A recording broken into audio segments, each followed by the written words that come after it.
सर्व या ठिकाणी जमलेल्या जनाब बांधवांना माझा प्रेमाचा सप्रेम जय वाल्मिकी हर हर महादेव. सर्वप्रथम आदिवासी क्रांतीवीर थोर पुरुषांना विनम्र अभिवादन करतो. आरक्षणाचे जनक राजर्षी शाहू महाराज महात्मा फुले डॉक्टर बाबासाहेब आंबेडकर यांच्या चरणी आदरांजली अर्पण करतो. तसेच या लढ्याला या ठिकाणी आयोजित ज्यांना आयोजन केलं, समाजाला एकत्रित केलं आणि आपण या ठिकाणी जमलात त्या ज्यांच्या माध्यमातून असे आपल्या जमातीचे संघर्ष योद्धे आदरणीय दत्ताभाऊ सुरेसे यांचं या निमित्ताने मी अभिनंदन करतो आणि कौतुकही करतो.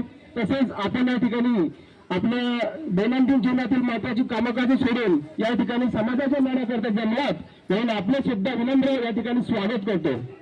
बांधवांनो, हा लढा काही आज 1-2 वर्षाचा नसून 40 ते 50 वर्षाचा आहे आणि तीच कथा वारंवार आपण 40 ते 50 वर्षापासून ऐकतोय. फक्त नेतृत्व बदलतंय, मात्र प्रश्न तेच राहिलेत. तर सांगण्याचा अर्थ असा आहे, आपण या ठिकाणी बरेच मुद्दे मांडू, बरेच अभ्यासक या ठिकाणी त्यांचे मुद्दे वारंवार त्याच पद्धतीने मागील संघटनांची एकच आहे की आपल्याला कोणी नोंदणीवरून जात प्रमाणपत्र व वैधता प्रमाणपत्र कसं मिळेल.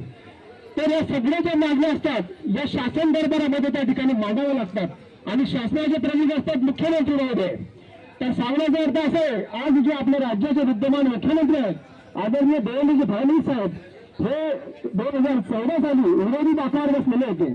ज्या वेळेस यांना सत्ता हवी होती तेव्हा त्यांनी कोळी समाजाच्या मतदानाकरिता आपल्याला काही आश्वासनं दिली. आपण आधी त्या आश्वासनांची एकदा पुनरावृत्ती करूया की त्या वेळेस आदरणीय मुख्यमंत्री महोदयांनी आपल्याला काय शब्द दिले, कारण ते ऐकल्याशिवाय या विषयाला पूर्णतः अर्थ उरणार नाही या ठिकाणी असं मला वाटतं. म्हणून कृपया मला थोडं सहन करा, 2 मिनिटं जास्त लागतील, पण आधी मुख्यमंत्री महोदयांचं 2014 सालचं भाषण या ठिकाणी आपण ऐका. कारण या ठिकाणी आपण किती तडमड केली तर त्या तडमडीला खरा न्याय देण्याचा अधिकार हा त्या मुख्यमंत्री महोदयालाच आहे. शासनाचा प्रमुख हे मुख्यमंत्री असतात, म्हणून त्यांनी आपल्याला 2014 साली काही आश्वासन दिलेलं आहे आणि आज ते सत्तेमध्ये विद्यमान मुख्यमंत्री आहेत.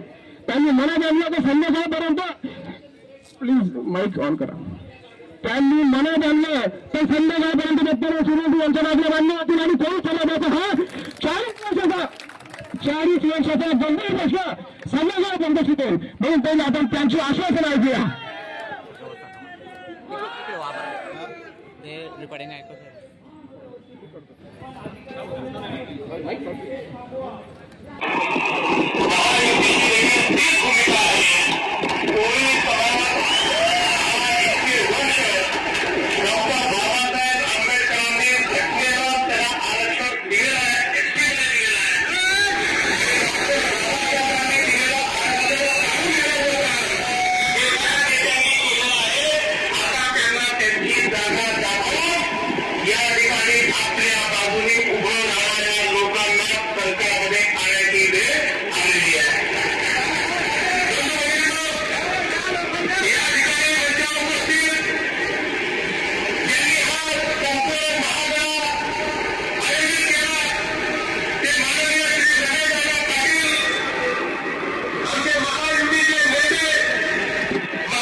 ऐकलंच असेल त्यावेळेस आपले लाडके मुख्यमंत्री साहेब देवेंद्र फडणवीस साहेब हे राज्याच्या विरोधी बाकावर होते.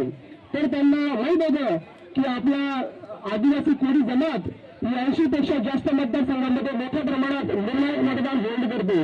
तर त्यांचं मतदान आपल्या बाजूला कसं आणून घेता येईल आणि आपल्याला सत्तेमध्ये कसं जाता येईल याकरता त्यांनी आपल्याला आश्वासनं दिलीत.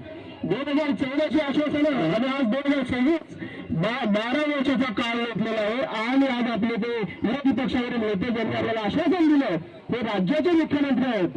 म्हणून बांधवांना याच्यातून लक्षात घेण्यासारखं आहे की देवेंद्रजी फडणवीस साहेब यांनी आपला 12 वर्षापासून विश्वासघात कायम ठेवलेला आहे. म्हणून आता तरी आम्ही देवेंद्रजी फडणवीस साहेब यांना विनंती करतो की कोळी समाजाचा हा तडतडाट साहेब आपण पाहू नका.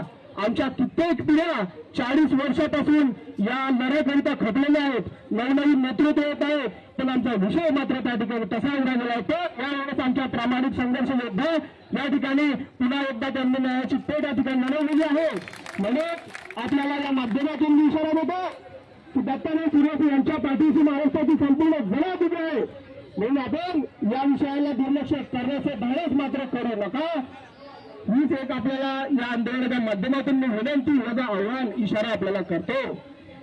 बांधवांनो, कारण आपण किती मागण्या मागितल्या तर त्या मागण्यांचं निरसन करण्याचा अधिकार आता मुख्यमंत्र्यांच्या सहीवर असतो. मुख्यमंत्री साहेबांनी ठरवलं तर आपल्या जमातीवरील अन्याय चुटकीसरशी ते मुक्त करतील. म्हणून मला या ठिकाणी हे मानणं महत्वाचं वाटलं. समस्या बरेच अभ्यासात त्या ठिकाणी माझ्यापेक्षा अभ्यास आहेत ते इथे मांडतील त्या समस्यांचं त्या ठिकाणी ते फोडी करून सांगतील की कशा प्रकारे जुन्नर नाशिक नगरच्या भागात कोळी नोंदीवरून आजही सर्टिफिकेट दिलं जातात. मग जुन्नर नाशिक नगरच्या पुढच्या कोळ्यांनी तुमचं काय जोडं मारले हे या ठिकाणी सर्व अभ्यासक पुनर्वाचन करतील. पण मला या ठिकाणी मुख्यमंत्री महोदयांना याच्या माध्यमातून परत एकदा आठवण करून द्यायची होती की किमान आपल्या दिलेल्या शब्दाला जागा साहेब जागा. आणि आपल्या सर्व बांधवांना विनंती आहे की या ठिकाणी जे मान्य अभ्यासक आपले मत व्यक्त करतील त्यांचं व्हिडिओ रेकॉर्डिंग मात्र आपण करा. इथला विषय या 4 भिंतीच्या आड राहू देऊ नका. व्हिडिओ रेकॉर्डिंग करून ते ग्रुप्सवर टाका जेणेकरून आपले बांधव करून त्या व्हिडिओचं प्रसारण करतील.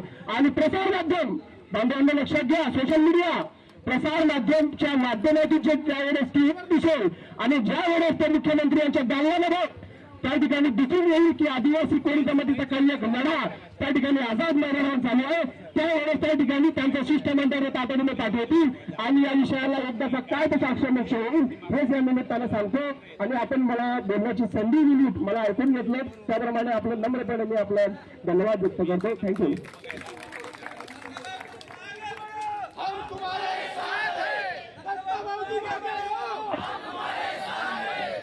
दत्ता भाई तुम आगे बढ़ो.